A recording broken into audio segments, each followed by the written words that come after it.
Today, with the help of Google's Notebook LM, we're going to look at the legal battle surrounding the Corporate Transparency Act. I hope you enjoy.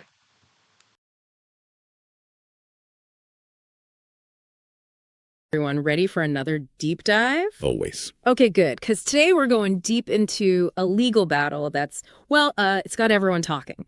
The Corporate Transparency Act, or CTA for short. Yeah, the CTA. It's a big one. Yeah, it is. Basically, imagine those movies where criminals are stashing their dirty money in shadowy companies, shell companies and all that. Well, that's what the CTA is trying to stop. Yeah, like pull back the curtain and see who's actually behind all these corporations and LLCs. Right. Expose the beneficial owners, like who's really profiting from all this.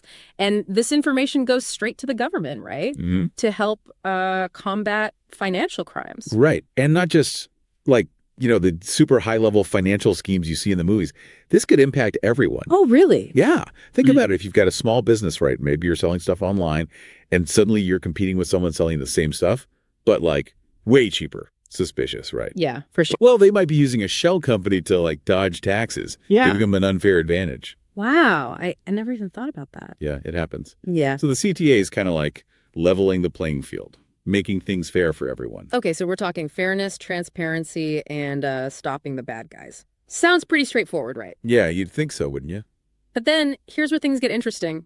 A whole bunch of different people and groups are fighting this law, saying it's unconstitutional. Totally. Yeah. It's not just one group with one specific agenda. Yeah. We're talking a firearms dealer, a tech company, a family farm, even the Mississippi Libertarian Party is involved. Oh, and let's not forget the guy who's really worried about his privacy. Right. Privacy is a big one in this whole debate. And then they've teamed up with the NFIB. That's the National Federation of Independent Businesses. They represent a ton of small businesses. Yeah, they have a huge membership. So it's what's the common thread here? Why are all these different groups coming together to fight this law? Well, it's kind of like they're all worried about a different piece of the same puzzle. The CTA requires companies to report a lot of information about their beneficial owners. Names, birth dates, addresses, even ID numbers. Wow, that's a lot of personal information. Right. And it all goes to the government. So it raises a lot of questions about privacy and, government overreach and all that. It's I get wanting to catch criminals, but is this massive database the right way to do it? And what if that information gets hacked or falls into the wrong hands? Exactly. And that's where the legal arguments get really juicy.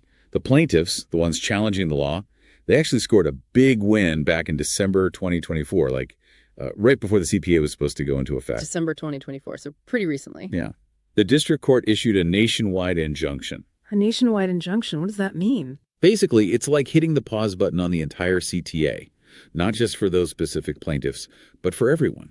Whoa. So one court can just stop a law that Congress passed? That's a lot of power. It is, and that's what makes this case so interesting. The court basically said, look, the law itself, not just how it's being applied in certain cases, is unconstitutional.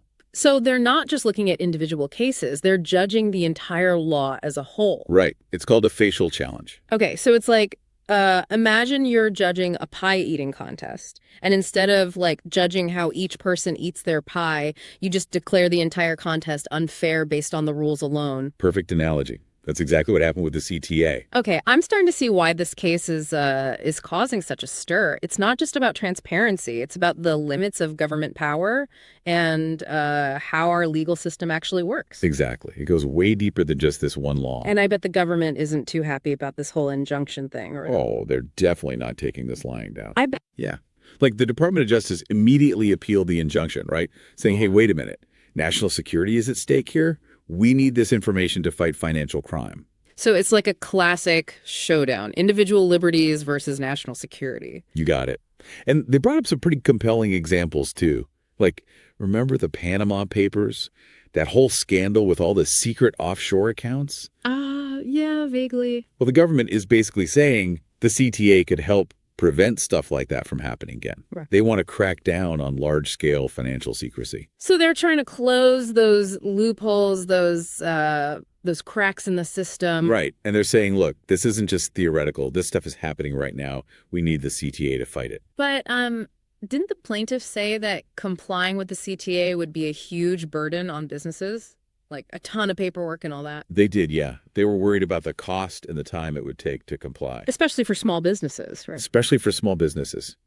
But the government had a counter-argument for that. Okay, what did they say? They pointed to FinCEN. That's the agency that would be handling all these reports, right? And they said FinCEN has been working really hard to make the process as smooth as possible. Okay, like what kind of stuff have they done? Well, they've created tons of resources for businesses, like detailed guides, videos, FAQs on their website. They even have a dedicated call center to answer questions. Wow, a whole call center just for this. Yeah, and they said by the time the injunction hit, they'd already answered over 200,000 inquiries from businesses. 200,000. Wow, that's a lot of calls. It is. So they were definitely trying to make it as easy as possible for businesses to comply. So what about like actual reporting rates? Were businesses actually following through with this before the injunction? That's the interesting part. Reporting rates were actually increasing like crazy in the weeks leading up to the injunction. Like everyone was scrambling to get their reports in. Pretty much. They had received almost 10 million reports, which suggests that businesses were, getting on board. So it seemed like things were moving along. Yeah, it did. And then, boom, injunction hits and everything screeches to a halt. Talk about a plot twist. Right. So now we've got this legal battle, right?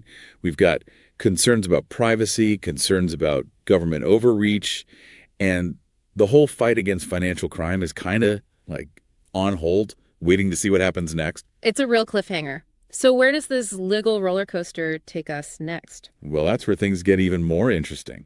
Buckle up. Okay, I'm ready. Hit me with it. So the case landed in the Fifth Circuit Court of Appeals. The Fifth Circuit. Okay. And at first, it seemed like the government was going to win. Like a panel of judges granted their request for a stay, basically putting the injunction on hold. So the CTA was back on. You'd think so, right? Yeah. But this is a roller coaster, remember? Oh, right. A different panel of judges from the Fifth Circuit reviewed the case. A different panel. Yeah. And they decided vacate the stay, like hit the pause button again. They said, hold on, we need to take a closer look at these constitutional arguments. Wait, so first they say go, then they say stop. What's going on? It's a legal tug of war. And this is where the debate over the Commerce Clause really heats up. Okay, the Commerce Clause. Yeah.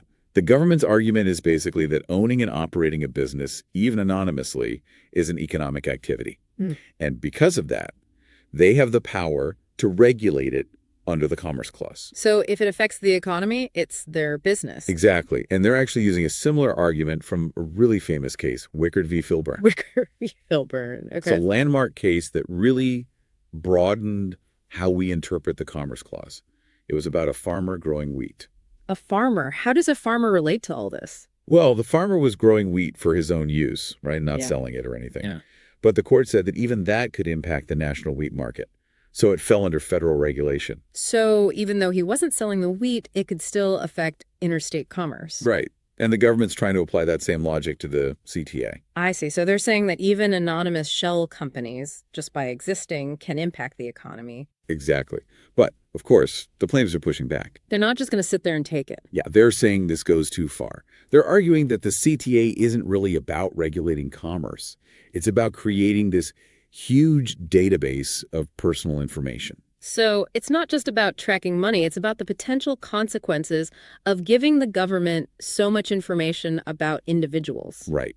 And that's where things get really tricky. Yeah, this is getting more and more complex. It is. And we haven't even touched on the necessary and proper clause yet. There's more. Oh, yeah. This is just the beginning. Okay. The necessary and proper clause. What's that all about? Well, it's another part of the Constitution that the government's using to defend the CTA.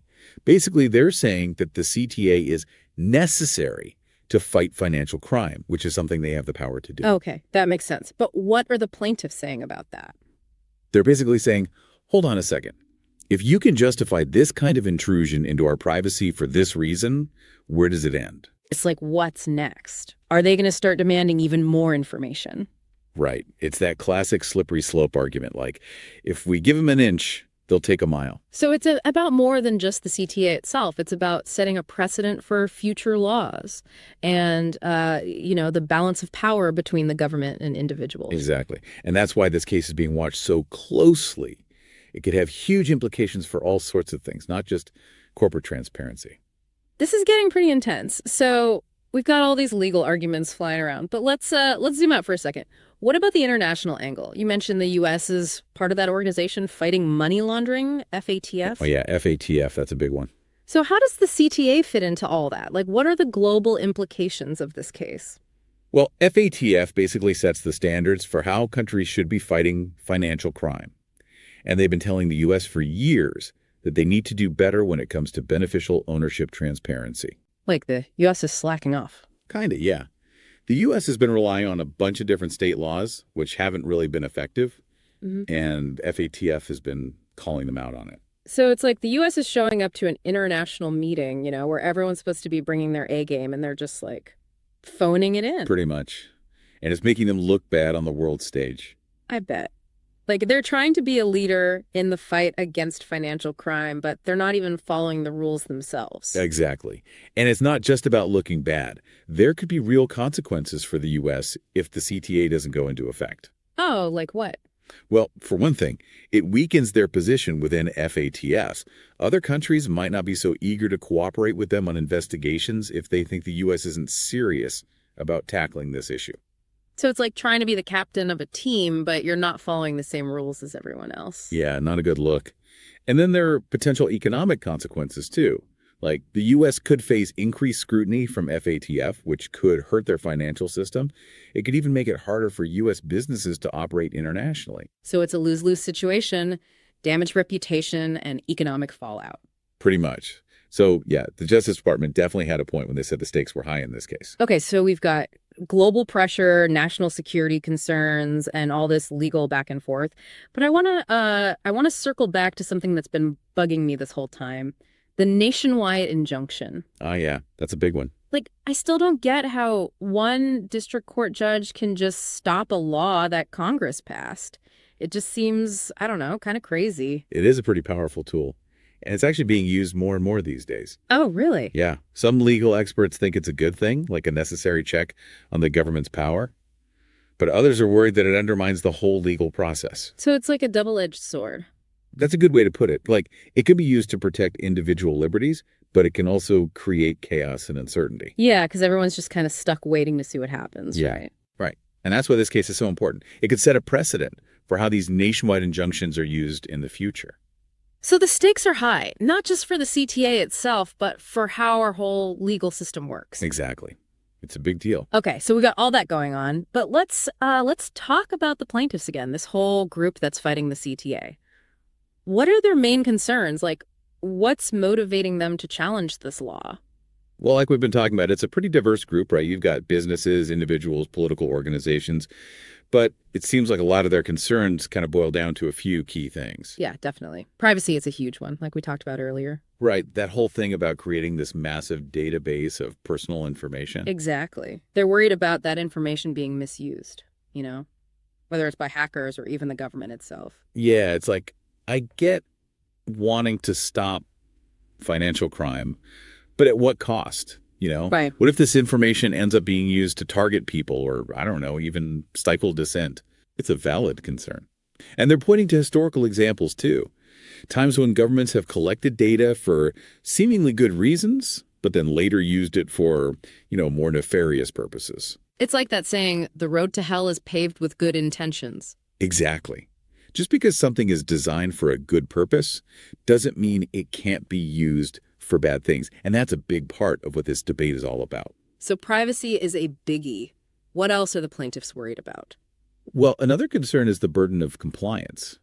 Like how much time and money it's going to take for businesses to actually follow these new rules. Yeah, especially for small businesses, right? They're already juggling a million things. Exactly. And the plaintiffs are arguing that the CTA's reporting requirements are, pretty complex, especially for businesses with complicated ownership structures. It's like adding another layer of bureaucracy on top of everything else they have to deal with. Right. And for some businesses, it could even put them at risk. Like if you're in an industry with heightened privacy concerns, like, say, firearms or legal services. Right. You don't necessarily want that information out there for everyone to see. Exactly.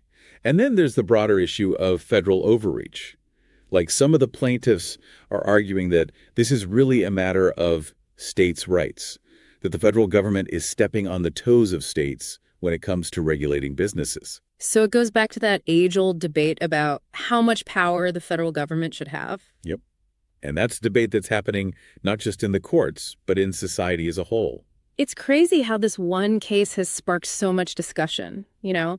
We're not just talking about corporate transparency anymore. We're talking about privacy, security, the balance of power. It's like the whole future of our country is kind of hanging in the balance. It really is. And that's what makes it so fascinating and so important to follow. Like, the outcome of this case could have a huge impact on all of us. Well, we'll definitely be keeping our eyes on it. But for now, I think we've covered just about everything there is to cover. Yeah, I think we've pretty much exhausted this topic. Well, on that note, I want to thank you again for joining us for this deep dive. It's been a wild ride. My pleasure. Always happy to geek out about the law. And to all our listeners out there, thanks for tuning in. We'll be back soon with another deep dive into, well, who knows what. Until then, keep questioning, keep learning, and keep diving deep.